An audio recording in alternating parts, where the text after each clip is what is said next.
Final destination check for BSides Philly Airlines. This is staying afloat in a tsunami of security information. And as you'll see, there is a black screen behind me. So I'm going to do something very unusual. And I'm going to do my presentation without slides. I have them in front of me, and I'm going to describe them to you. So welcome to Theater of the Mind.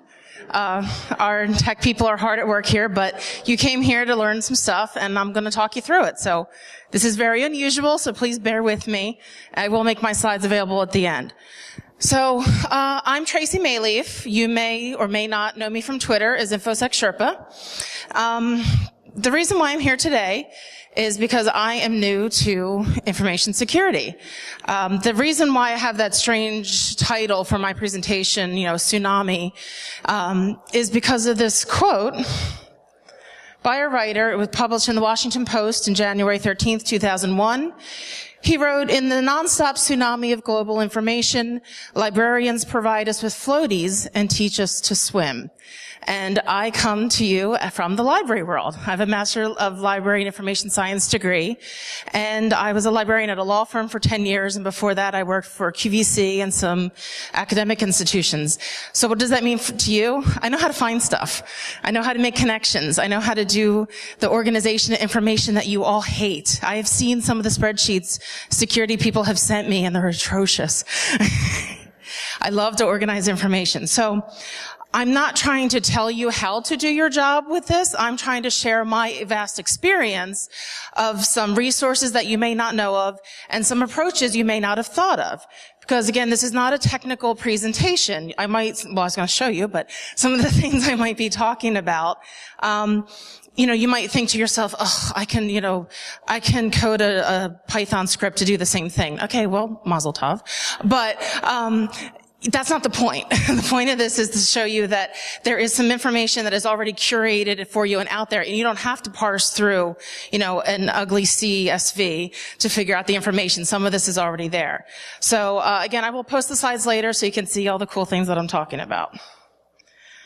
So my first slide talks about the social media landscape in 2016, and it's a mess. There are tons and tons of social media sites that you probably haven't even heard of.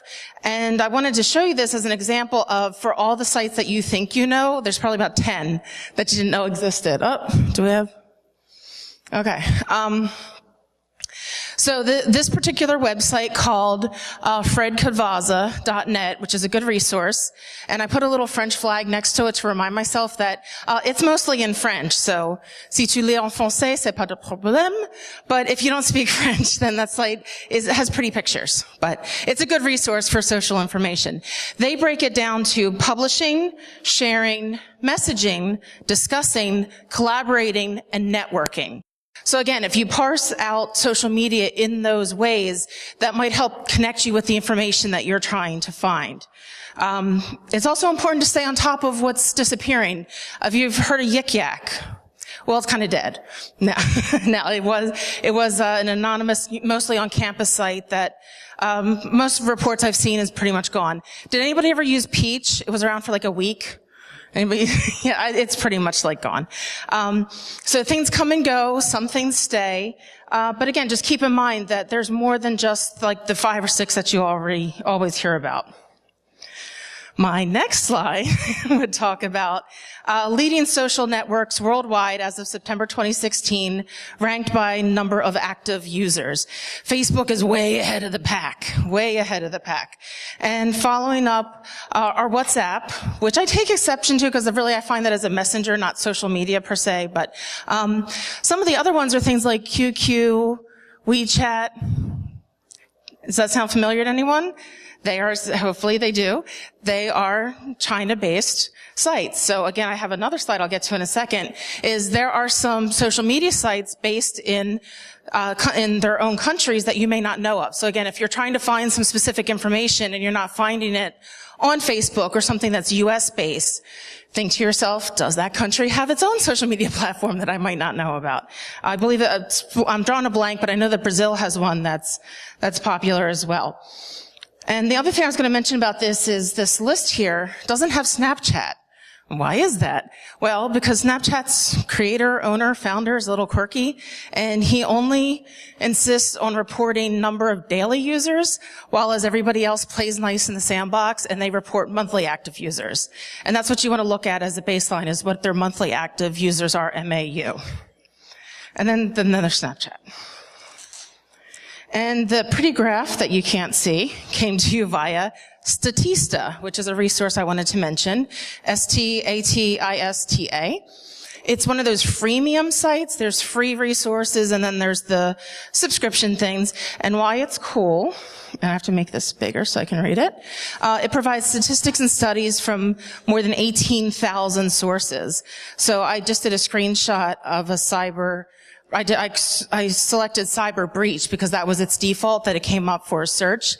And it gives you statistic, forecast, market analysis, studies, dossiers, industry reports, topics, infographics, sources. So again, it's kind of like one-stop shopping. Now, within those results, you might find ones that might cost you some money, but then you know what's out there. Then you can always find another way to get it, right?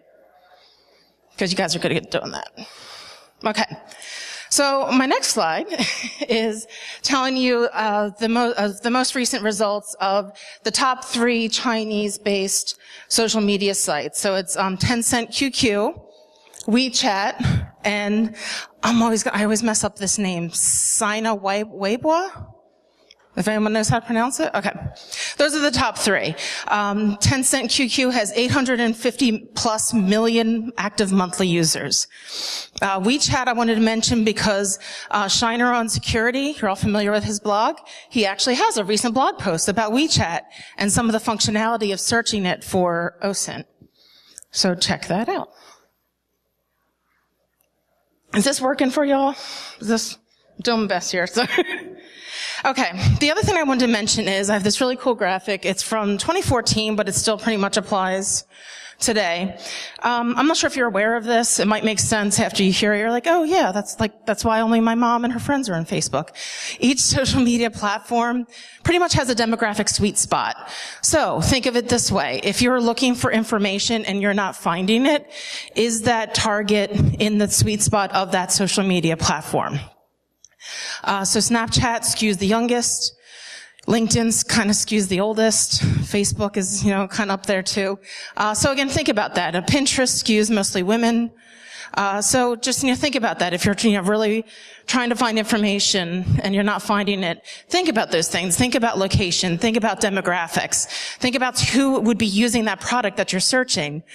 And the other thing that you need to remember is that for the most part, these social media platforms were not designed to be search engines, right? So guess what? Searching them is a pain in the ass. So it's a little wonky. So, there's been many times with Twitter that one day a search I will craft that I knew worked, especially like the night before a presentation. I go to do it during the presentation and it doesn't work.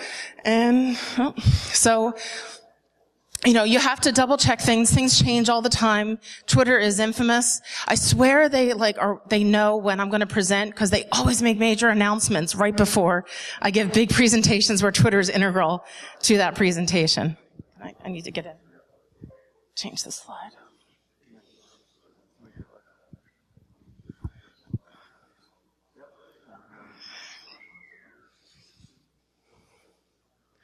Well, let me keep talking while it, oh, hey, thank you.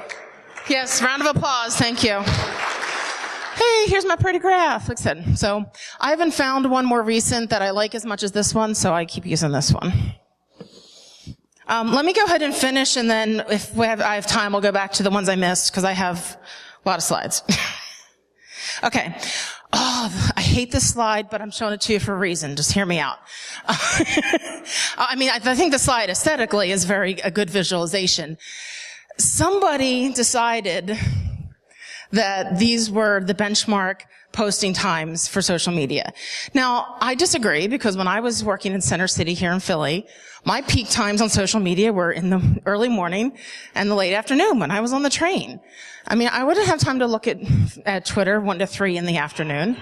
So, talking to security folks, if you're doing OSINT, this is how I turn this around for you. So, if most people have this beaten into their heads that this is the prime posting time, when would be a good time to go fishing or go looking for stuff? When everybody's posting stuff or when they think they're supposed to be posting stuff. So this is the only reason why I mention it, is that so many times I've either heard social media instruction classes or read articles and everybody cites these numbers and things like that. And the thing that always makes me laugh is people don't realize that it means for their time zone. So somebody will be like, well, that's stupid. That's 3 a.m. in England. Like for that time. Thank you. Yeah. No. 1 to 3 p.m. in that time. So yeah. So for example, I actually get paid by some companies and organizations to do their social media, and a lot of them are international. So I just have it going round the clock because it's a peak Twitter time somewhere, right? What? Where's Reddit? It's not on here. Reddit's kind of an Reddit's special. It has its own list. Okay. I'm going to talk about Twitter the most because, if you ever follow me on Twitter, it's my jam. I love Twitter. Just so quick funny story. I was actually one of the first adopters of Twitter in 2006, but it was crap. It was like remember that Dave Chappelle sketch about what the internet was if it was a mall? Like he goes, it's like a real seedy mall. Like some people know what I'm talking about. You youngsters look it up on YouTube. It's really funny. That was what Twitter was. It was like the Wild Wild West. It was just creepy and whatever. So my husband and I would use it to message each other at Joshing. What do you want to do for dinner? At Library Sherpa, because that's my other identity. I don't know. What do you want to do? And then after like a month, I'm like, okay, this is stupid. I have SMS. Like, why am I doing this? So I kind of chilled on it. I think I even deactivated my account because I was like, digital footprint, blah, blah, blah. And then 6 months later, the rest of the world joined me. And everyone's like, oh, this thing called Twitter. I'm like, hello, where were you people? So I got back on. Library Sherpa, shocking, was still available. I've actually asked Twitter to backdate my join date because they have me joining as 2007. And I very indignantly said to them, no, if you check your records and you'll see that I was 2006. Shockingly, they do not care about my vanity. It was heartbreaking. So, my first fun Twitter fact for you. Twitter, the bird, his name's Larry. And this is proof, because Biz Stone, one of the co-founders, confirmed. It is Larry Bird, is the Twitter bird. And this came about as I did a presentation like this, and I wanted to talk about my love of Twitter, and I had this heart, and I said, Twitter, a love story, and I had, Larry loves Tracy, and everyone's like, who's Larry? I'm like, Larry Bird, the Twitter bird. So, and no one believed me, so now I incorporate this proof into my slides. Okay. Sorry, seriously, for a second, I forgot it was up here. I was about to explain what this was. Okay. Just quick show of hands, out of curiosity. How many of you knew that Twitter had advanced search functions? Okay, that is about normal. All right, good. Believe me, I was terrified all hands were going to go up. I'm like, all right, thanks, good night, thanks for coming. Okay. Because Twitter just has a fakakta business model, they don't make anything easy to find, do they? So in order to find the advanced search, you can go to this really easy to remember URL. And I'll explain why I included the language in a second. Or you can go to the magnifying glass, type in whatever, go to more options, and all the way down. Easy peasy, right? Isn't that fun? So the next screen that'll come up that I'm not sure if I included in my slides, but it'll have all kinds of fill-in things that you can do with advanced search. But because I'm a little bit old school and I like to type out my search queries, I have examples of what you can do with some search strings that you can just put into the little magnifying glass that'll pull up some stuff. So the reason why I included the language is because this is the default, is English. Well, if you just backspace and you put in FR for French, ES for Spanish, DE for German, you'll be able to search in the native Twitter client of that language. So if you need to search non-English material, you can do that. The last time I checked, Twitter supports about 40 or so languages, and they actually have a help site that gives you all the codes if you're trying to find it. The reason why I mention this is you can search you can search non-English language terms in the English interface, but I have done side-by-side comparisons, and you get different results if you search in the French client versus just throwing in French words. So again, if you're really trying to find something, keep that in mind. It's like, oh, am I using the English version? Let me switch over to the French version. Okay, so these are some things you can do. You know, Jack Dorsey, current head of Twitter. So there's a search feature where you can do from someone to someone. And I love this one because no matter how rich, successful, and famous you get, you still have stupid tweets like telling your mom that you bought toothpaste. Because I'm sure the tweet that preceded it was, Jack, did you buy toothpaste? This is important that you can look at two different Twitter handles because you can see, again, if targets have communicated with each other.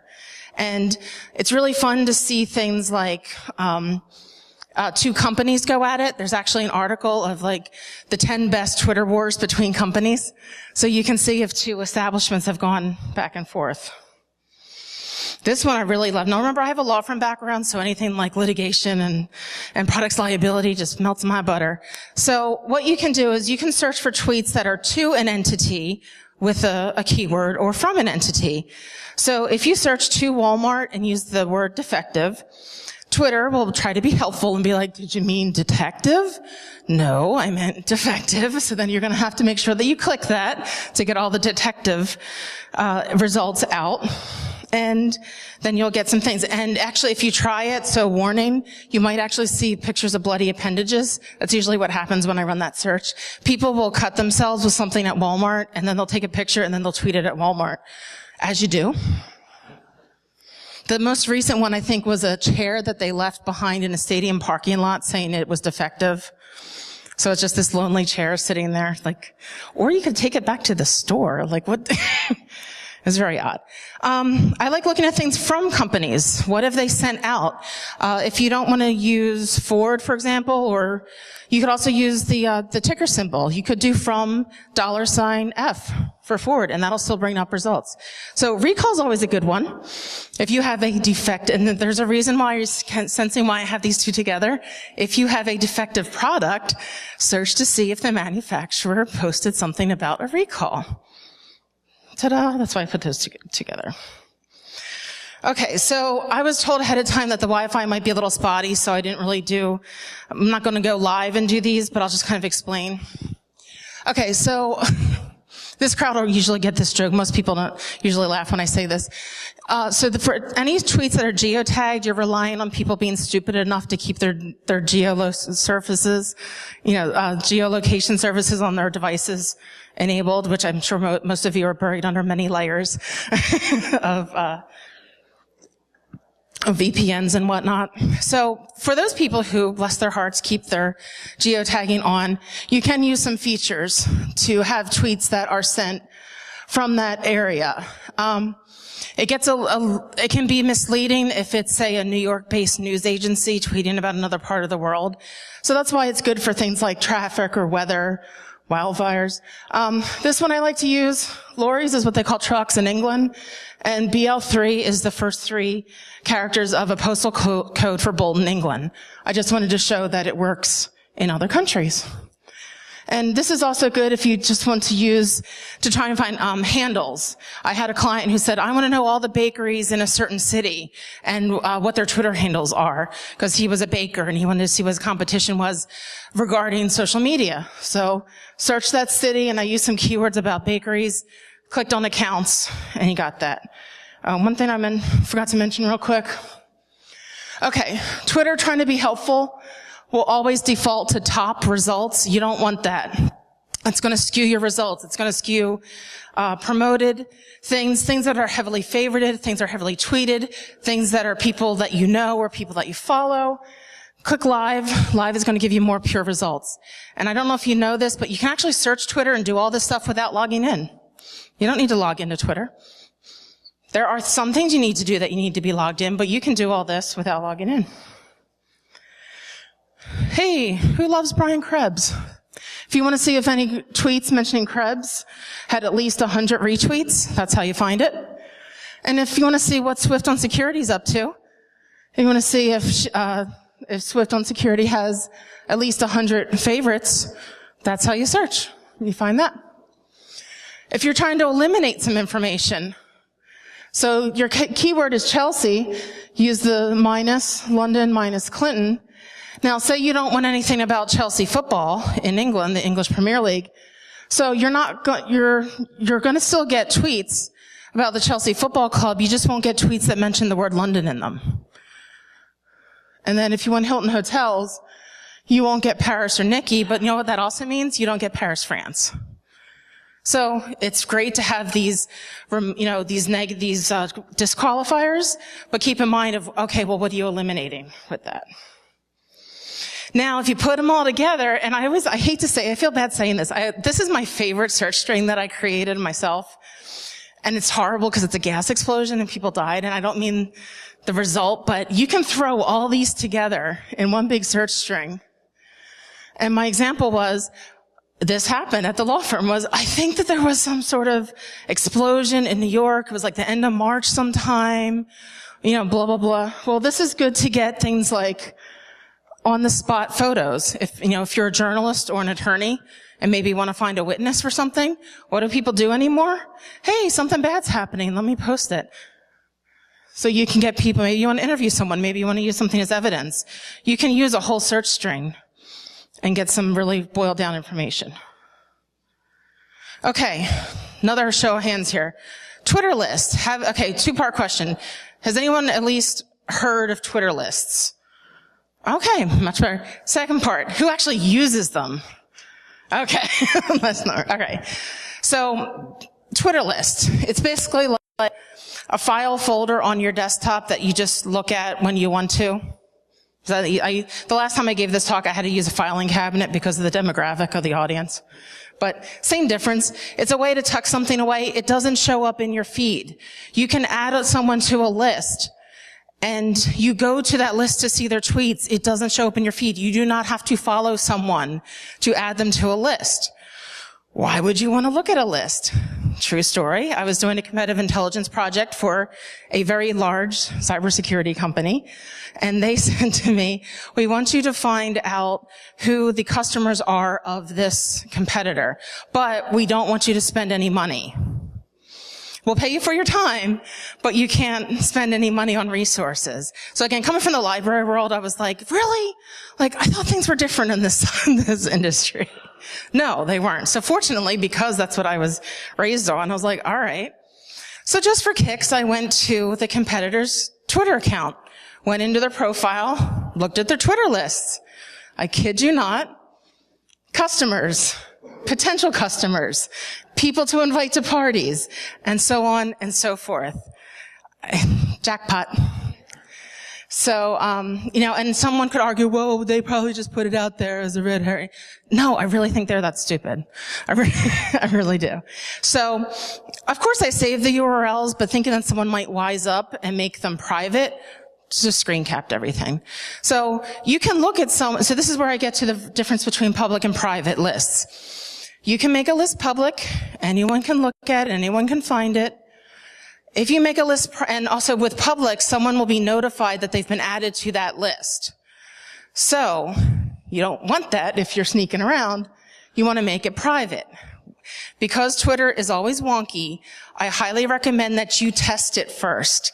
Don't add your biggest competitor to a private Twitter list without testing it first, okay? But a Twitter list is a great way to, on demand, go look at information. So you can have, tweets about AppSec, all on this one list because maybe you don't deal with it every day, but you want to learn more about it, but you don't want your feed clogged up with it. You go there and do that. So, and then in the continuing saga, how Twitter isn't exactly user-friendly, you used to be able to, in Twitter, look for Twitter lists.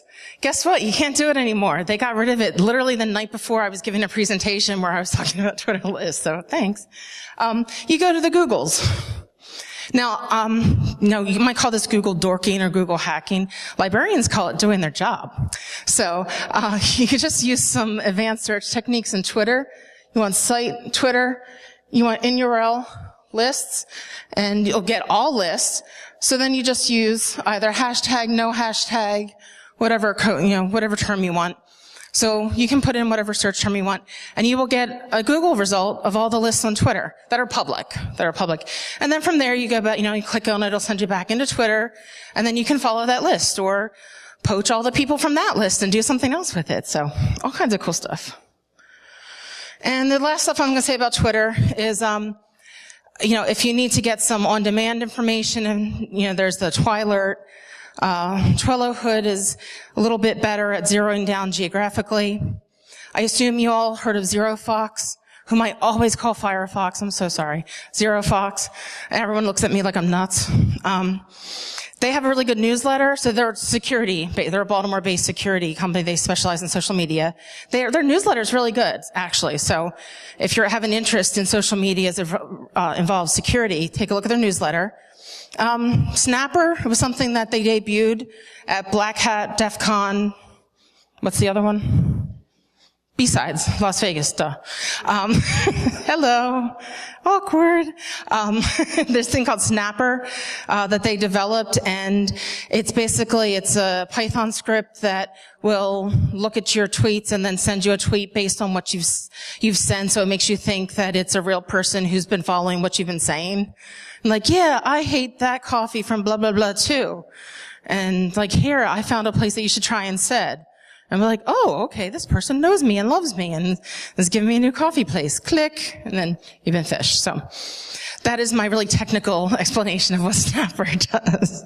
And I know one of the guys who created it, so I know he'll be very proud that I totally butchered that. But go take a look at it. They actually have this stuff up on GitHub, and then there's some great articles. And on The Atlantic Monthly wrote a really good article about them. I briefly mentioned Google dorking, Google hacking, whatever you want to call it. I'm not going to get into that because Jaime on Twitter, give him some love, already wrote a really great blog post that had crazy amounts of views for Alien Vault. So why recreate the wheel? Just go look at his blog post. I know him, he's a great guy. Just look at it. Okay, so part of my session description was I was trying to help, busy InfoSec pros. So in my mind, there's a difference between content curation and content management. So content management to me is, sending things out, pushing things out, which I have to assume that most of you aren't involved with professionally. Personally, you're pushing stuff out. But so I use Hootsuite. I love Hootsuite. I feel like TweetDeck is the bane of my existence. But some people love TweetDeck. So I'm not really going to get into management so much because that's not what this is about. But curation. Curation is a way that you can, kind of try to wrap your arms, herd the cats of social media. I'm going to talk about Nuzzle and Storify. I love Nuzzle. And I love Storify too, but I love Nuzzle. All right. So Nuzzle's been getting all kinds of accolades lately. I tweeted at the founder yesterday that it's like the Hamilton of apps because it's been getting all kinds of awards this year. It's been crazy. It's an aggregator. But what it does, I don't know how we can see this. Okay, so it's going to tell you if people in your network that you follow on Twitter have also tweeted or interacted, retweeted this article. Why is that important? Well, if Troy Hunt says something, yeah, I think I might want to read it.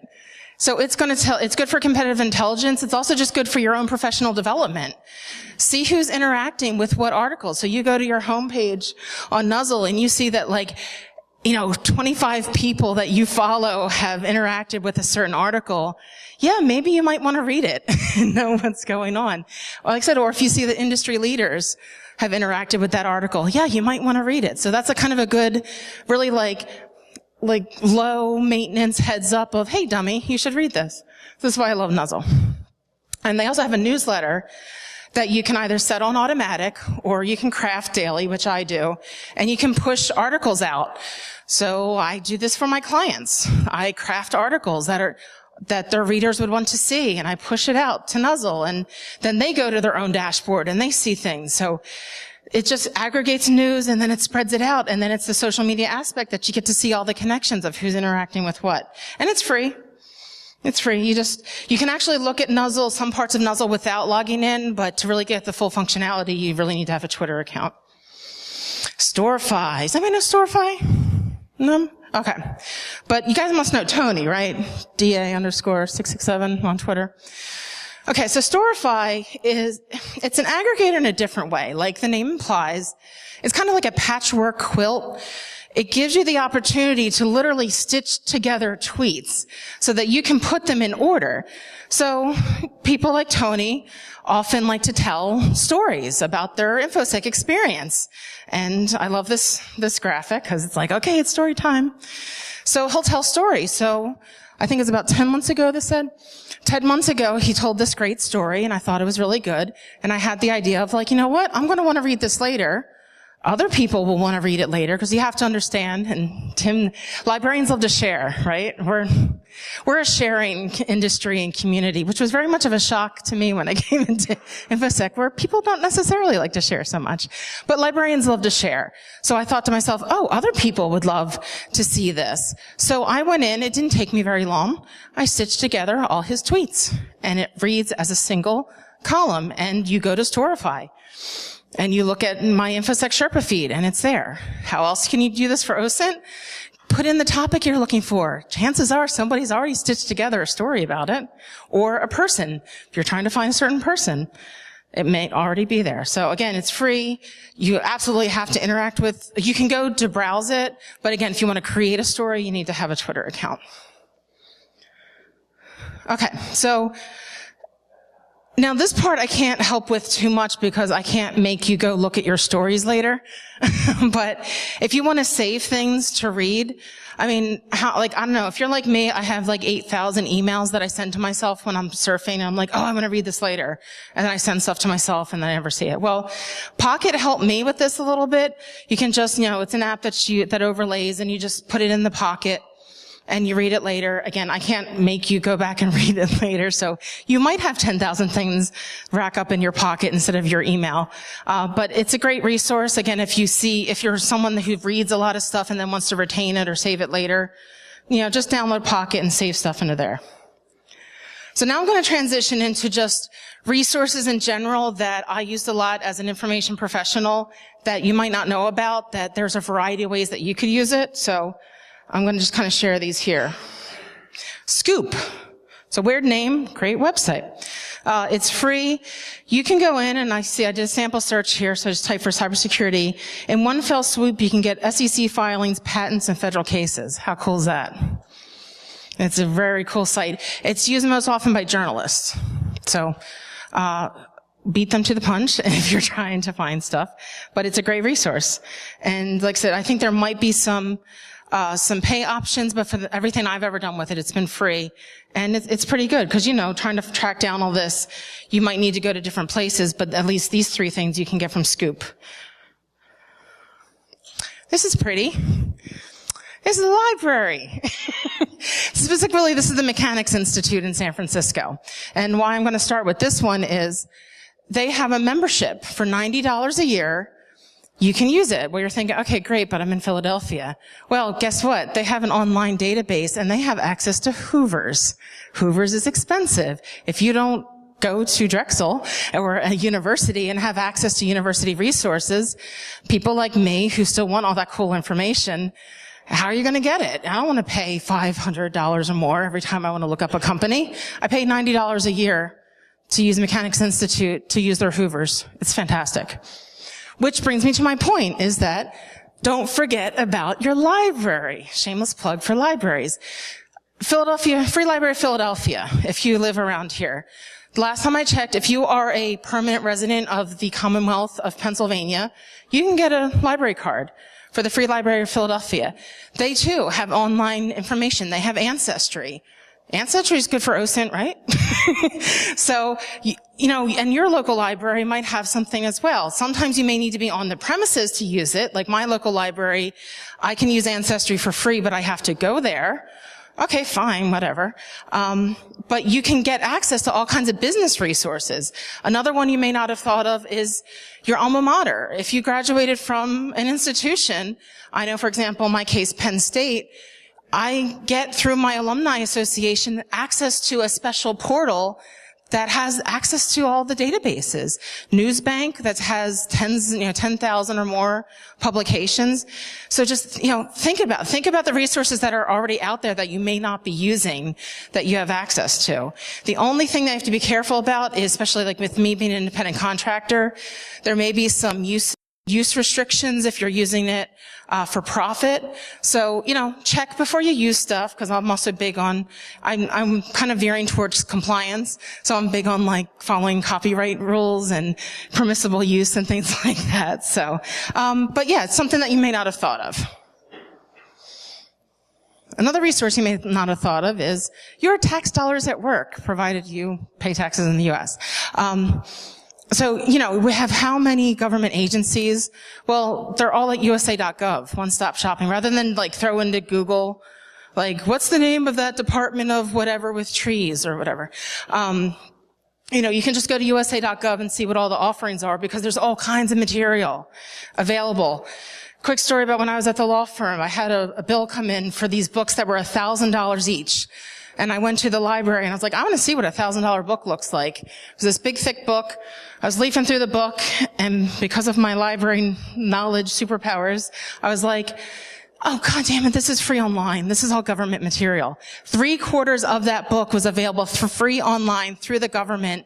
1/4 of it was proprietary material. They charged $1,000 for that book. So canceled all of them, found material that was equivalent for $100 each, and replaced all the books, taught the lawyers how to use the website. Bing, bam, boom, save them money. And I look good. Okay, Securities and Exchange Commission, again, to dive a little bit further into government agencies. So USA.gov is going to get you to which agencies are out there. Then if you dive in a little bit, the SEC actually has its own social media page where they do things like they have their own Twitter feed for enforcements. So they're just going to shove that's all the juicy stuff, by the way. They're just going to shove that out all day on their Twitter feed. So again, you get a Twitter list set up, get some of these things going, and then if you need to want to see who's in trouble for what, you can go just look there. Keeping the theme of law stuff. Courthouse News Service. They monitor court cases all over the U.S. And a lot of these articles that they post on their website for free includes the entire docket for free that you can download as a PDF. Now, they don't do it for all of them, but what if it's the article that you're looking for? Ta-da, you have the whole docket for free.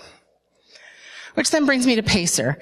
Now, there's a whole argument of people saying that PACER should be free because it's federal information. I'm not going to have that argument. That's for another time class. But PACER is really cheap. I think it's like 8 or 10 cents a page. And they only charge you if you rack up 15. Yeah, that's mine. We have 5 minutes left. Okay. Oop. Sorry. If you rack up $15 or more in a quarter, it'll charge your credit card. But otherwise, you just keep one on file, or keep a gift card or something like that on file. And as long as you don't go over $15 in a quarter, it's a free resource. Canley and Bailey, Canada, and Britain and Ireland. Basically the same thing, except theirs is more free than ours. So, and then on the Bailey site, there's actually even more resources on continental Europe. So again, if you're looking for legal information, PACER, Canley, Bailey. And actually my penultimate slide is, okay, rather than, Amazon's great, don't get me wrong, I like Amazon too, but if you're really trying to find out whether or not a book or a publication exists, go to the source, go to the Library of Congress, catalog.loc.gov. They have a copy of everything. They will be able to tell you. So rather than try to, sift through all kinds of pages of Amazon and other resellers, go to the source that's just going to tell you whether or not something exists. Because believe me, I've been on many wild goose chases of someone requesting a book that never existed. So that's your resource to go to, is the Library of Congress. And so we have about 5 minutes left, so I left this for questions, or if somebody had a resource that they wanted to share with the crowd. And actually, while you're thinking, if you have questions, let me go back and I'll show you some of the slides from the beginning.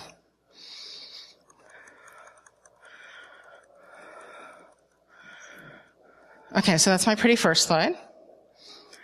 That's the quote, so I wasn't lying. That's the landscape. All kinds of stuff here. Some of these you may know, some you may not. There's the cool graph I got from Statista. And there's what Statista looks like. And there's my reminder to talk about the blog post. And there we go. We went full circle. So, awesome. Thank you for being so patient while we had this unusual presentation. Does anybody have any questions? All right. Well, hit me up on the Twitters at InfoSec Sherpa. Thank you so much.